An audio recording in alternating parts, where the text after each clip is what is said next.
Somewhere looking wrinkled. Never. Never. Make sure your cufflinks is intact. Or have on mismatched cufflinks. Make sure it's intact. Black shoes. Make sure your hair is groomed. Cut. If you got dreads, they need to be neatly pulled back in a ponytail. Should not be looking ragged. If you got braids, because we got men that are wearing braids now, they need to be pulled neatly. Even men that have been still wearing finger waves. Yeah, it's a men that don't wear finger waves. Yeah, neatly. If you wear an afro or fade, neatly.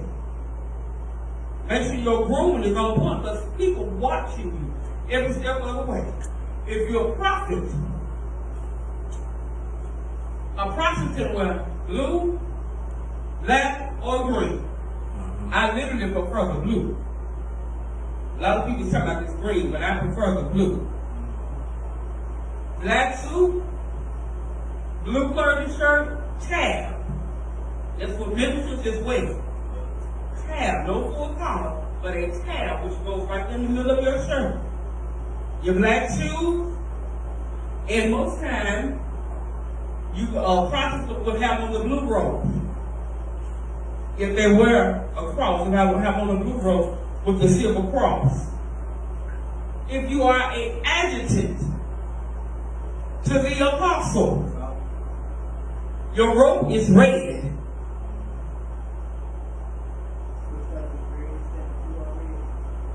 Who told you were red? No, I'm saying For the adjutant, now sometimes they mix for the prophets, yes, ma'am. it's blue.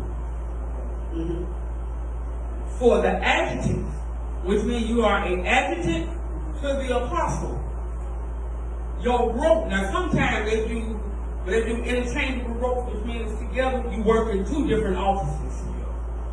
But for a solid color for adjutant, it's red unless the apostle tells you to wear another color.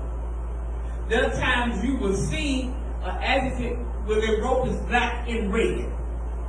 So the black is their elder, red is their adjutant. So it's showing both who they are. Alright? And you will see the adjutant with a full collar on. And they black suit. And then for the ones who are not in ministry, and there's an adjutant, you're going to see them in whatever color suit. And they still going to have something to dignify who they are to their leader. Alright? So, go back to Exodus. And this is what it tells you about the pieces. It says, on a seal engraved, scarce to the Lord. The plate is to be tied over the turban with a violet ribbon, in such a way that it rests on the front of your turban. Now, we don't get into, all of that. We don't do, this was back in the Bible days, we don't do all of that. It says that since Aaron bears whatever gift the Israelites may incur in consecrating any of their scarce gifts, the plate must always be over his forehead, so that they may find fear with the Lord. Now, of course, it talks about, if you get to read, I'm reading from a different version of the Bible, but in the King James Version, it talks about the breastplate. Right. What is the breastplate? Which part of the vestments is the breastplate? Huh? So which part of the robe, which part of the vestment is the breastplate?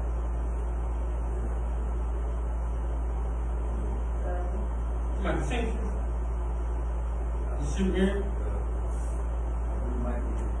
The shoemaker or the seamstress? The seamstress is waist. Okay, just ask another apostle. Hold on. Which part is the breastplate? Which part of the robe is the breastplate? Mm-hmm.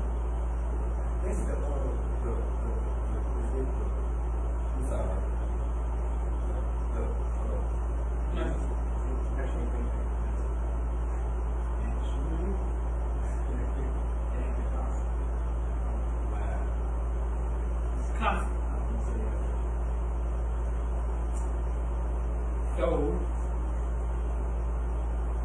I'm going to have to go to my King James. said, these vessels shall make a breastpiece. They call it a breastpiece. An ephod, a robe, a brocade tunic, a turban, and a sash. So when you get time, go to your King James Version in Exodus 28. I'm in the New American Bible. I have my other tablet in the house.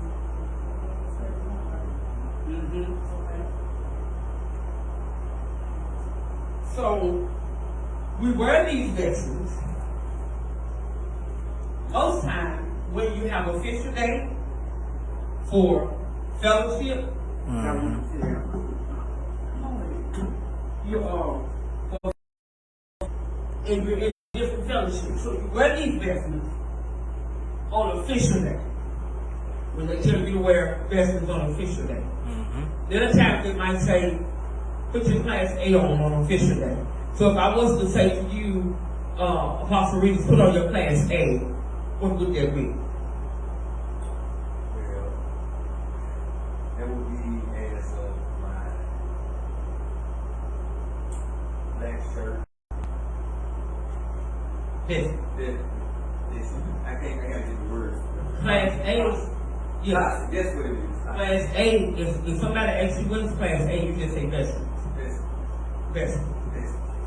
If somebody asks you, what, if I tell you to put on your class B, what is your class B? That's it. That's it. That's class B.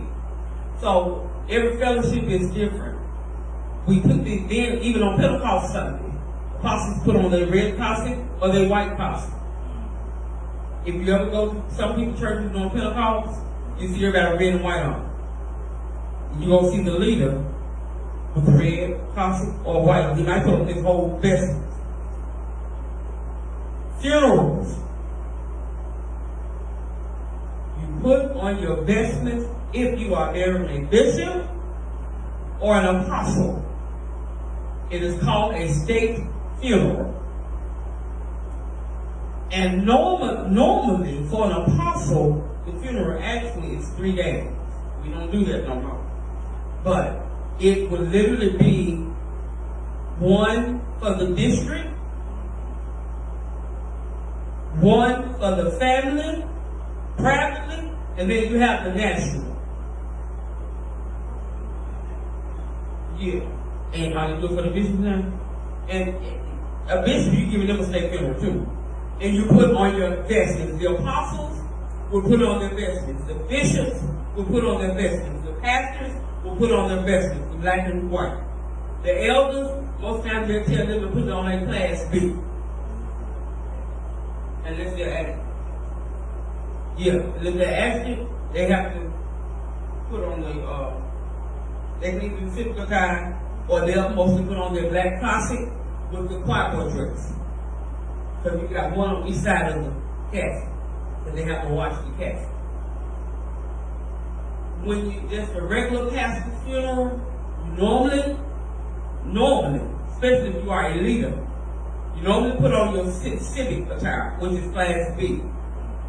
But now a lot of us really got away from that. Black suit, the black suit, When anybody else funeral, you know, they're not gonna leave you just put it on unless you is preaching or whatever. If you're preaching, and it's hot, so I understand everybody don't want to put their collar on or whatsoever, but you should have something on to represent that people know who you are.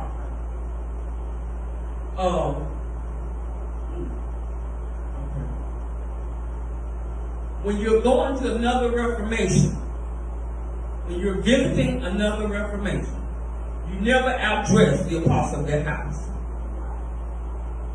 Now some of you think, apostle, what you mean?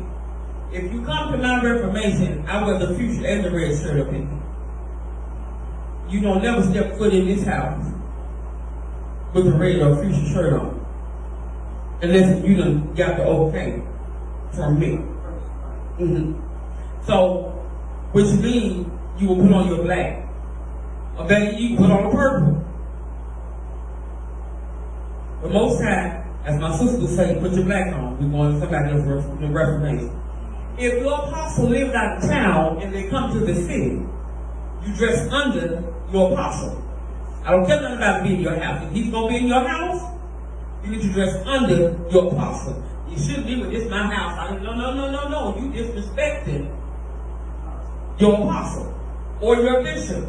You're disrespecting them. You don't do that. And if they tell you it's all right, you can put on your high skull, it's all right.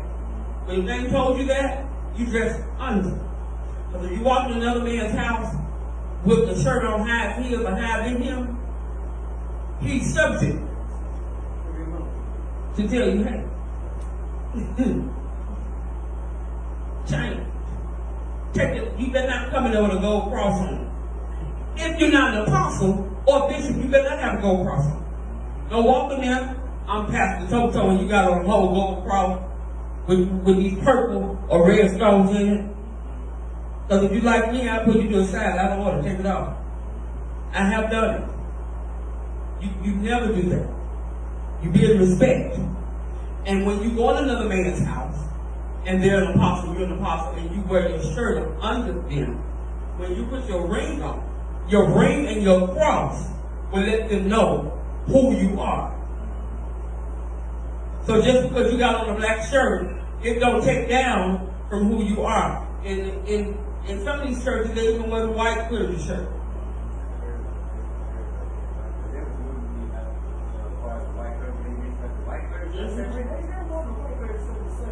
Because you have, like, in some Baptist churches, on first Sunday, they tell you put your white on.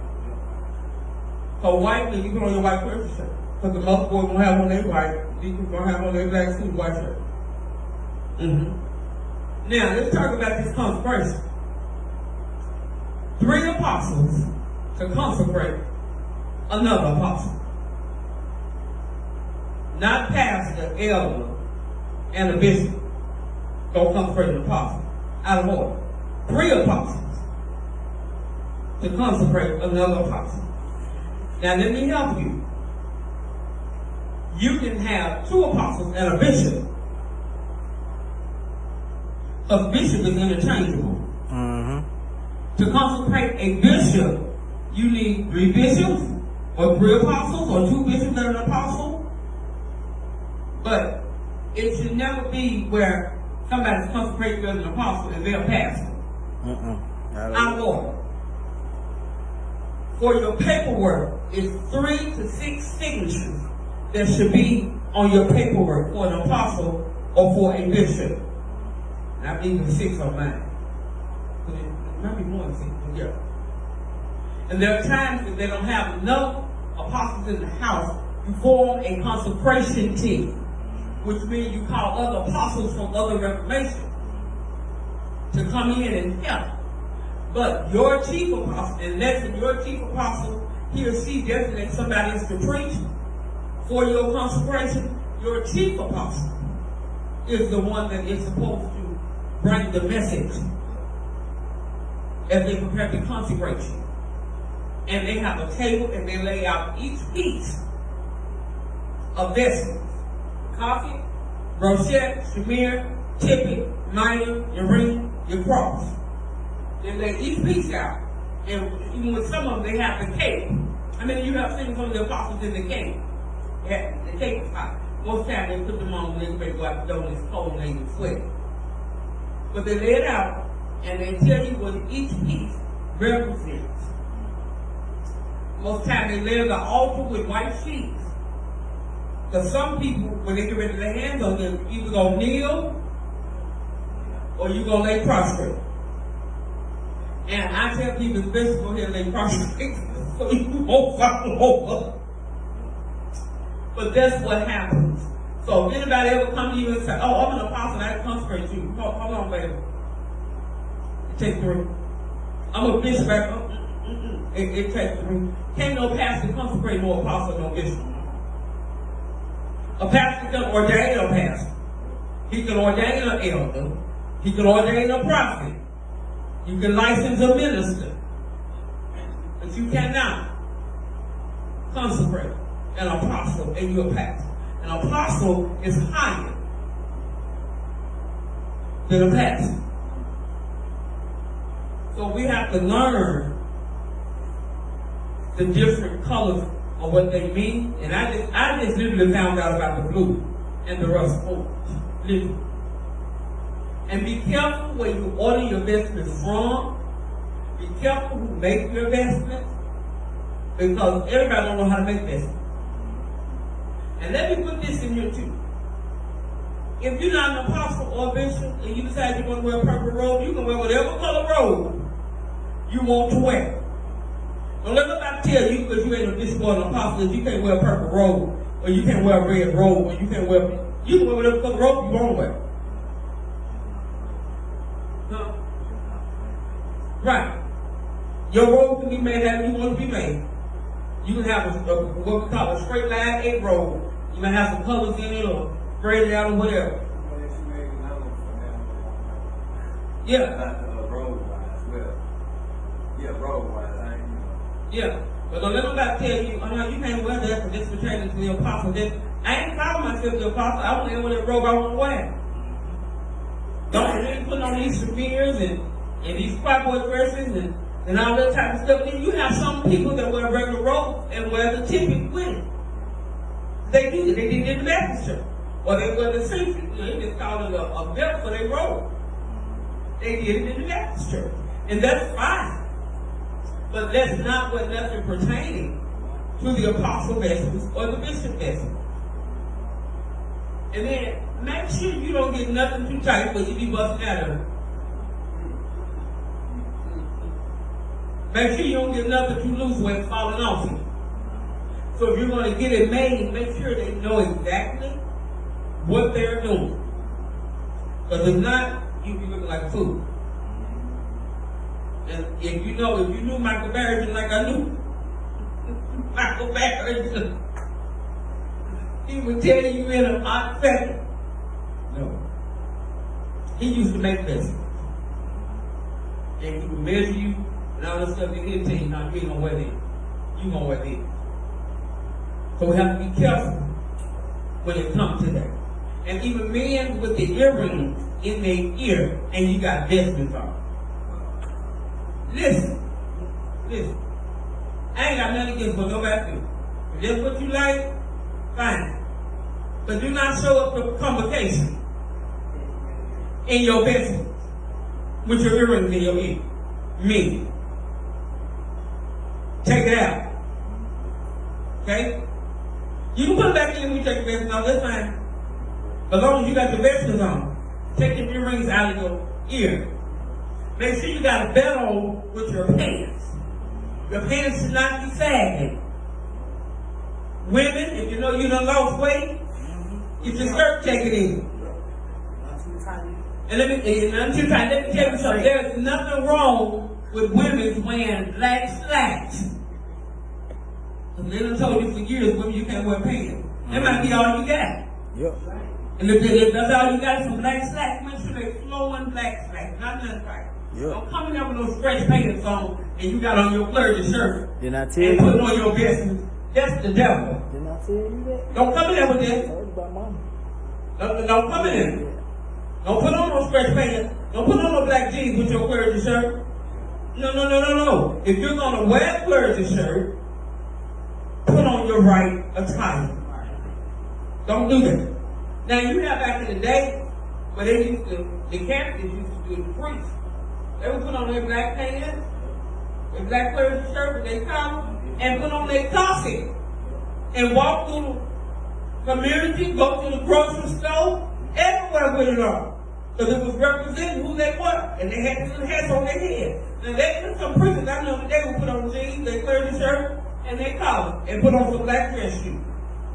And if you're going to do that, make sure your jeans is clean and iron. Please make sure. And then there's another piece that we call the, it's like a vest that you put on in front and it fastens in back. If you got a preach somewhere, yeah, what did it say? Chasuble. It's called a chasuble. C-H-A-S-U-B-L-E. Yeah, one of my sisters just ordered me one. C-H-A-S-U-B-L-E. Yeah. It might be you got to preach somewhere, and you just left one service, just started last minute, you got to preach. And you know, all these preachers got on their clergy tag. You like, I ain't got on nothing but my t-shirt, you know, your suit or whatever. Always keep one of them in your car.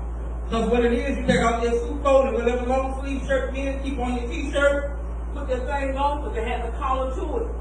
Fasten it up here the neck, fasten it at the waist, put your suit coat back on, they'll never know what you got on. Just don't take it off while you're preaching. Take off your suit coat while you're preaching. Women, you do the same thing. Now, when you take your suit coat off, you're going to put on the robe. If you're going to put on the robe, you need to take this chasuble off because you're going to burn up. But they come in handy. Even if you're going to a funeral and you don't want to put on all of that. Apostles, they have red for the apostles. Get it, put it on, it works. I'm supposed to do it all the time. They would say, we wearing our civic attire, or we're going to wear our vestments. And she would say, I don't think I put on this hot stuff. So I'm just going to put on my civic attire with my red tassel. They never knew if she didn't have her clergy shirt on. She would put on a simple t-shirt and put that tassel on, put on her suit coat, button it up, there's one button right there in the middle. And then you decide not to button it up, they still can't tell nothing, because that thing, it covers all of this. It covers all of that. So invest in you that. Invest, apostles, make sure you invest in the detachable pleats to your vestments. Because you might have red because you're an apostle. And then you might also have the purple. You never know where you go. You know, you might say, I go with my purple vestments. You can attach the purple. For pastors, make sure it's detachable. Don't lose them. Get you some good covenants. Put them up so nobody steal it. I had a purple robe. You see my purple robe? I love my purple vestments. Last year, somebody stole my purple costume. I still ain't found it to this day. I got the chenille. I got my rochette. But I ain't found my purple costume. Because I would put that on. When they talk about vestments, yeah, because it's like, and I had mine personally made, so the slatters out. It's real comfortable. I would put that on and a hot satin. It's an on piece of vestment. I put it on there. So I had to get my red set ready, which I knew that was coming. But I always have you two sets of vestments. One for home, which is right in the city, and one for the road. Because one for the road, you ain't gonna wear too often nowhere. Black is cool. But apostle, you come out black. So red, black, or black, red, black. Black is for the pastor. You just hear me tell him to come out black. Black is for the pastor. Now he keeps his black clergy shirt until you go to the Reformation now. So as far as myself, I just want to make sure. What are you?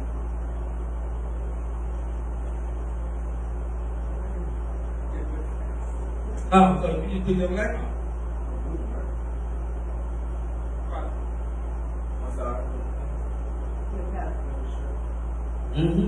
Black. Black. And you get your black corset, white cowboy dress, black smear, black tip. Until you officially consecrate as an apostle the right way. Yeah, I heard that. Until you officially consecrate the right way. And for those of us that's been going online, tell me. Get these apostles and bishops papers. It ain't legal. It ain't God. We got folk going online getting apostle paper. I'm an apostle. Well, who consecrated? Oh, you don't know him. Anybody tell you? Anybody let you?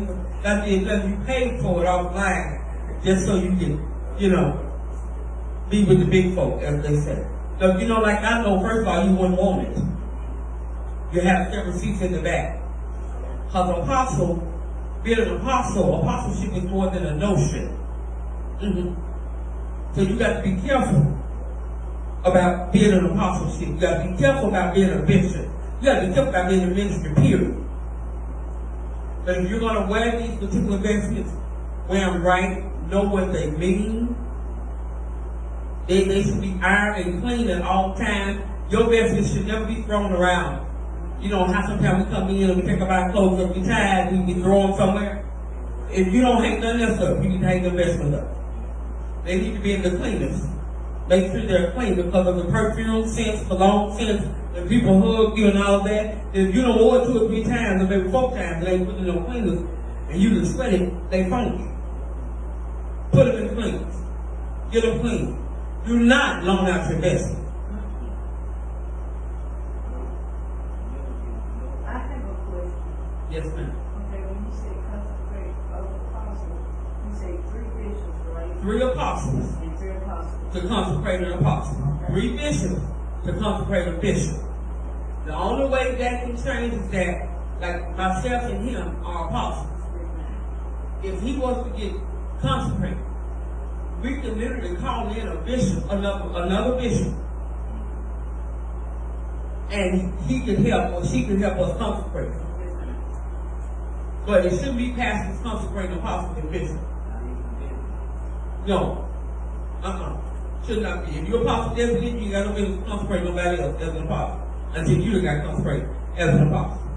And just because you're an apostle, don't give you the right to consecrate another apostle. It's qualifications to this thing. The first thing is you got to be, are you qualified to be an apostle? What is the qualification of being an apostle? So I asked the question. What's the qualifications of being an apostle? Comes with commitment, being time, loyalty, faithfulness, obedience, sacrificial, being work, doing what God has called you to do. Now, There's more to it too. And also man, being humble. you already I'm sorry. now watch this. I'm learning. Yes. They said this. If you have not had an encounter with Jesus, Yes. That too. Come on now. That too. you had to be that had an encounter with Jesus. And there's a, okay, thank you God. I'm about to- Most times when you get ready to be consecrated, you go before a board of apostles. If they do it literally, they go by the book, the canon law, you go before a board of apostles. There's a 50-sheet questionnaire that you have to answer. And if, I'm not kidding. And if they ask you certain questions from the board, each board member will ask you a question. You got to be able to answer. But one of them is going to be, have you had an encounter with Jesus? You got to be able to tell them. Because if you ain't able to tell them, you may be no apostle. Exactly. You got to be able to pastor, you got to be able to teach, you got to be able to evangelize, you got to be able to be a prophet. It's 5 of them. So you got to be able to do the whole 5-4. Now, mind you, just because you're able to do it, don't mean that you walk in the office of it. Because you can be in the office of a teacher, but not a pastor. Get it? He said earlier, you can prophesy, but not walk in the office of a prophet. My daughter can prophesy, but she's not a prophet. She don't walk in the office of a prophet. A lot of us, we get this thing backwards. Oh, I'm an apostle. I'm just going to start prophesying. Oh, wait, hold on. Hold on. Where's your gift? Where's your ascension gift? That's something for y'all to look up. What is your ascension gift? That's homework when you come back. So when you take leadership class, what office do you ascension? A, C, AC what? S-E-N-D. AC. S-E-N-D. He looked it up to make sure I'm right. So that's part of the homework. Find out what office do you walk, and then what do you flow in. Pastor Reeves, I would ask you, what office do you, thank you. What office do you rest in?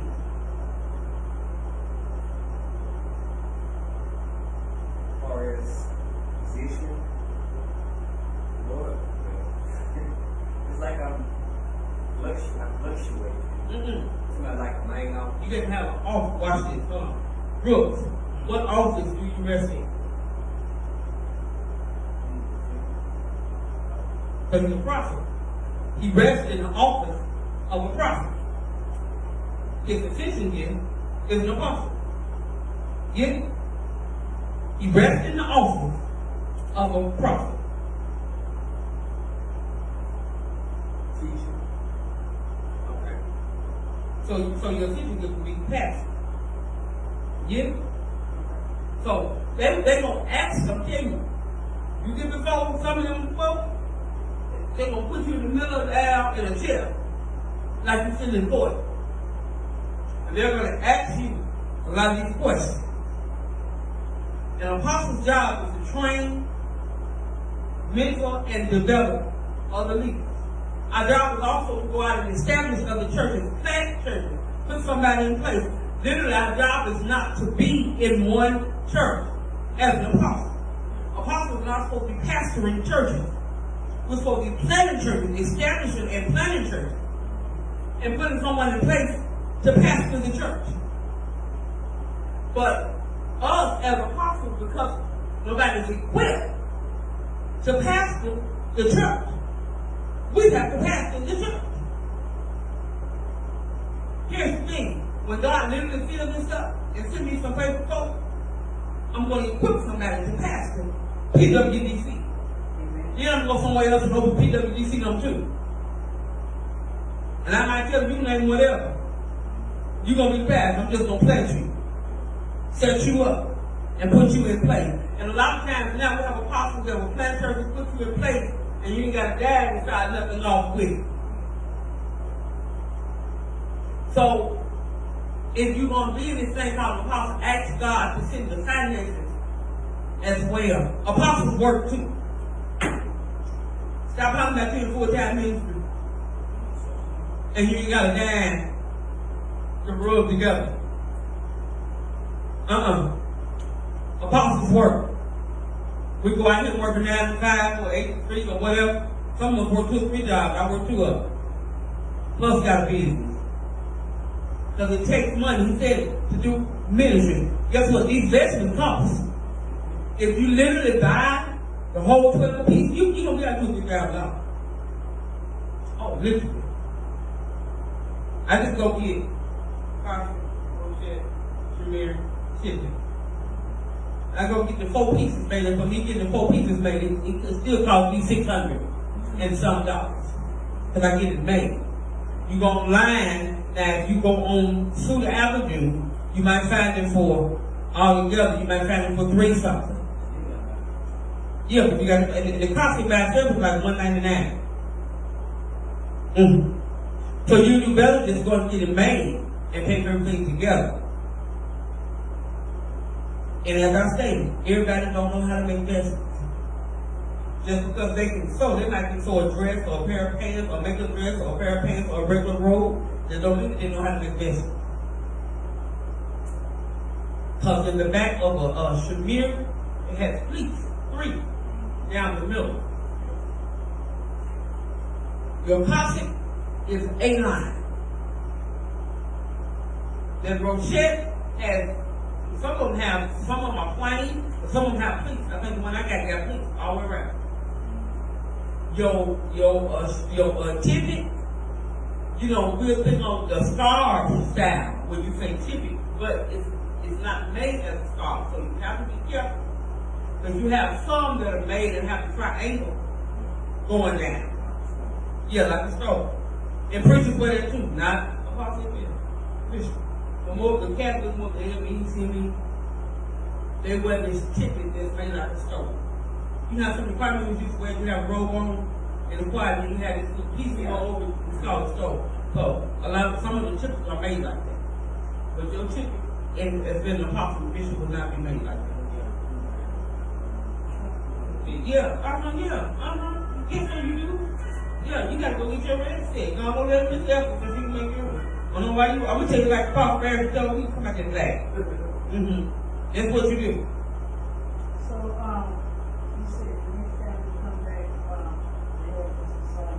You said, what is essential, right? What is the sense you give? And What office do you walk in?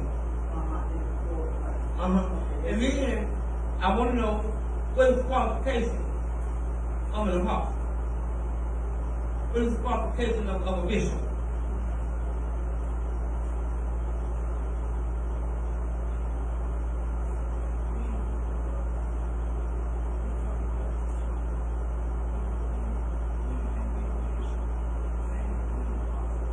It is women apostles.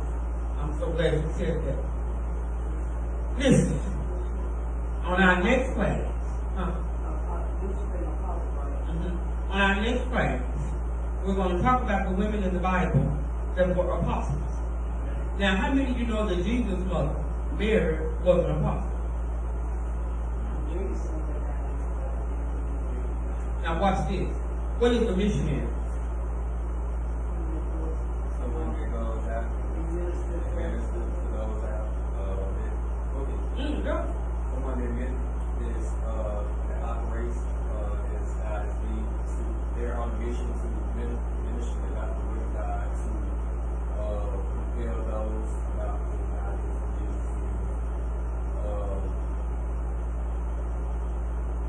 Also, someone that gives the word, delivers the word out. It's not no higher than, like I said, it's not no higher than the prophet. It's not no higher than apostle, bishop. But it's A missionary ain't nothing but an apostle.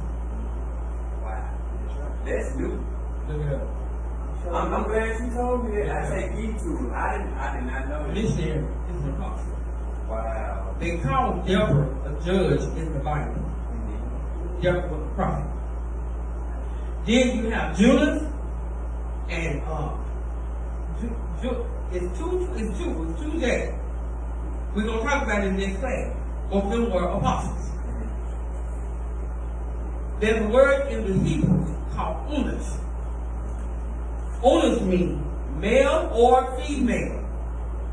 When they tell you you think you know woman apostles or woman bishop, tell them they're not. Take them to scripture. See, everybody don't teach Hebrew. I teach it. My sister taught. I teach it. A woman can be an apostle. A woman can be a bishop. Bishop is a desired office. So it can be. Missionary is It's an apostle. Look it up. That's homework. So the next class, we'll get into the women of the Bible that were apostles, and we will talk about